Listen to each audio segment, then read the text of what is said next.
Sir, ಈಗ ಪ್ರಿಯಾಂಕ್ ಖರ್ಗೆ ಅವರು ಖಾಸಗಿ FSM ವರದಿ ಬಹಿರಂಗಪಡಿಸಿದ್ದಕ್ಕೆ ಅಂತವರಿಗೆ ದೇಶದ್ರೋಹಿಗಳು ಕರೆದ್ರು. ಈಗ ಇಲ್ಲಿ ಭಾರತೀಯ ಜನತಾ ಪಾರ್ಟಿಯವರು ನಾವು ಇನ್ನೊಂದು ಯೋಚನೆ ಮಾಡ್ತಾ ಇದ್ದೀವಿ. ಈ ಸರ್ಕಾರದಲ್ಲಿ ಯಾರ್ಯಾರು ಈ ರೀತಿ ಹೇಳಿಕೆಗಳನ್ನು ಕೊಡ್ತಾ ಇದ್ದಾರೆ ಮೊದಲು ಇವರು ಕೂಡ ಒಂದು ದೇಶದ್ರೋಹಿಗಳೇ. ಯಾಕೆಂದ್ರೆ ನಾವು ನೋಡಿ, ಇವತ್ತು ನಾವು ಮಾತನಾಡ್ತಾ ಇರ್ತಕ್ಕಂಥ ರಾಜ್ಯದಲ್ಲಿ ನಡ್ತಿರ್ತಕ್ಕಂಥ ಒಂದೊಂದೇ ಘಟನೆನ ಗಮನಿಸಿದ್ವಿ. ಒಂದ್ ಕಡೆ DJಹಳ್ಳಿ KJಹಳ್ಳಿ ಪ್ರಕರಣದಲ್ಲಿ ಅಮಾಯಕರು ವಿರುದ್ಧ FIR ಅನ್ನ ಹಿಂತಗೋಬೇಕು ಅಂತ ಹೇಳಿ ಅವತ್ತಿನ ಕೂಡ ನಡೀತಾ ಇದೆ. ಇವತ್ತು ವಿಧಾನಸೌಧದಲ್ಲಿ ನಡೆದಂತ ಪಾಕಿಸ್ತಾನ್ ಜಿಂದಾಬಾದ್ ವಿಚಾರದಲ್ಲಿ ಇವತ್ತು ಕ್ರಮವನ್ನ ಕೈಗೊಳ್ಳಕ್ಕೆ ಅರೆಸ್ಟ್ ಮಾಡೋದಕ್ಕೇನೆ ವಾರ 10 ದಿನ ತಂದುಕೊಂಡಿದ್ದಾರೆ. FSL ರಿಪೋರ್ಟ್ ಅನ್ನ ಬಹಿರಂಗ ಪಡಿಸಲಿಲ್ಲ. ಎಲ್ಲದ ಪರಿಣಾಮ ಇವತ್ತು ಇಡೀ ರಾಜ್ಯದಲ್ಲಿ ಇವತ್ತು ಏನೇನು ಮೊನ್ನೆ ಬಾಂಬ್ ಬ್ಲಾಸ್ಟ್ ಆಗಿರ್ತಕ್ಕಂಥ ಪ್ರಕರಣ ದಿನೇ ದಿನೇ ಹೆಚ್ಚಾಗ್ತದೆ. ಅದು ನಮ್ಮ ಕಾಳಜಿ ಇರ್ತಕ್ಕಂಥದ್ದು. ಹಾಗಾಗಿ ಯಾವ ಮಂತ್ರಿಗಳು ಏನ್ ಹೇಳಿಕೆ ಕೊಟ್ಟಿದ್ದಾರೆ ಅನ್ನೋದಕ್ಕಿಂತ ಹೆಚ್ಚಾಗಿ ರಾಜ್ಯದ ಜನ ಈ ಸರ್ಕಾರವನ್ನ ಗಮನಿಸ್ತಾ ಇದ್ದಾರೆ, ನಿಮ್ಮ ನಡವಳಿಕೆಯನ್ನ ಗಮನಿಸ್ತಾ ಇದ್ದಾರೆ. ಎಚ್ಚರಿಕೆಯಿಂದ ಈ ಸರ್ಕಾರ ನಡ್ಕೊಳ್ಬೇಕು ಅನ್ನೋದು ಭಾರತೀಯ ಜನತಾ ಪಾರ್ಟಿಯ ಒತ್ತಾಯ. ಸರ್, ಈಗ ಪ್ರಿಯಾಂಕ್ ಖರ್ಗೆ ಅವರು ಖಾಸಗಿ FSM ವರದಿ ಬಹಿರಂಗಪಡಿಸಿದ್ದಕ್ಕೆ ಅಂತವರಿಗೆ ದೇಶದ್ರೋಹಿಗಳು ಕರೆದ್ರು. ಈಗ ಇಲ್ಲಿ ಭಾರತೀಯ ಜನತಾ ಪಾರ್ಟಿಯವರು ನಾವು ಇನ್ನೊಂದು ಯೋಚನೆ ಮಾಡ್ತಾ ಇದ್ದೀವಿ. ಈ ಸರ್ಕಾರದಲ್ಲಿ ಯಾರ್ಯಾರು ಈ ರೀತಿ ಹೇಳಿಕೆಗಳನ್ನು ಕೊಡ್ತಾ ಇದ್ದಾರೆ ಮೊದಲು ಇವರು ಕೂಡ ಒಂದು ದೇಶದ್ರೋಹಿಗಳೇ.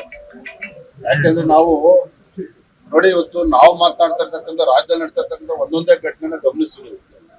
ಒಂದ್ ಕಡೆ DJಹಳ್ಳಿ KJಹಳ್ಳಿ ಪ್ರಕರಣದಲ್ಲಿ ಅಮಾಯಕರು ವಿರುದ್ಧ FIR ಅನ್ನ ಹಿಂತಗೋಬೇಕು ಅಂತ ಹೇಳಿ ಅವತ್ತಿನ ಕೂಡ ನಡೀತಾ ಇದೆ.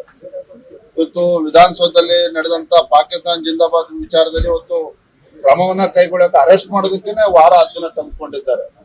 FSL ರಿಪೋರ್ಟ್ ಅನ್ನ ಬಹಿರಂಗ ಪಡಿಸಲಿಲ್ಲ. ಎಲ್ಲದ ಪರಿಣಾಮ ಇವತ್ತು ಇಡೀ ರಾಜ್ಯದಲ್ಲಿ ಇವತ್ತು ಏನೇನು ಮೊನ್ನೆ ಬಾಂಬ್ ಬ್ಲಾಸ್ಟ್ ಆಗಿರ್ತಕ್ಕಂಥ ಪ್ರಕರಣ ದಿನೇ ದಿನೇ ಹೆಚ್ಚಾಗ್ತದೆ. ಅದು ನಮ್ಮ ಕಾಳಜಿ ಇರ್ತಕ್ಕಂಥದ್ದು.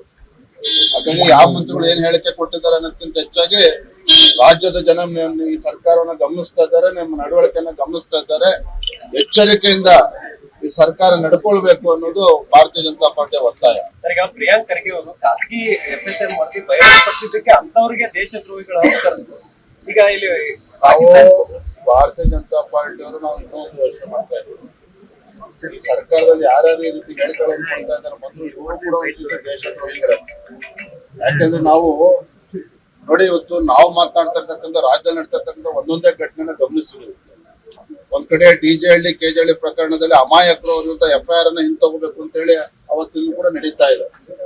ಇವತ್ತು ವಿಧಾನಸೌಧದಲ್ಲಿ ನಡೆದಂತ ಪಾಕಿಸ್ತಾನ್ ಜಿಂದಾಬಾದ್ ವಿಚಾರದಲ್ಲಿ ಇವತ್ತು ಕ್ರಮವನ್ನ ಕೈಗೊಳ್ಳಕ್ಕೆ ಅರೆಸ್ಟ್ ಮಾಡೋದಕ್ಕೇನೆ ವಾರ 10 ದಿನ ತಂದುಕೊಂಡಿದ್ದಾರೆ. FSL ರಿಪೋರ್ಟ್ ಅನ್ನ ಬಹಿರಂಗ ಪಡಿಸಲಿಲ್ಲ. ಎಲ್ಲದ ಪರಿಣಾಮ ಇವತ್ತು ಇಡೀ ರಾಜ್ಯದಲ್ಲಿ ಇವತ್ತು ಏನೇನು ಮೊನ್ನೆ ಬಾಂಬ್ ಬ್ಲಾಸ್ಟ್ ಆಗಿರ್ತಕ್ಕಂಥ ಪ್ರಕರಣ ದಿನೇ ದಿನೇ ಹೆಚ್ಚಾಗ್ತದೆ. ಅದು ನಮ್ಮ ಕಾಳಜಿ ಇರ್ತಕ್ಕಂಥದ್ದು.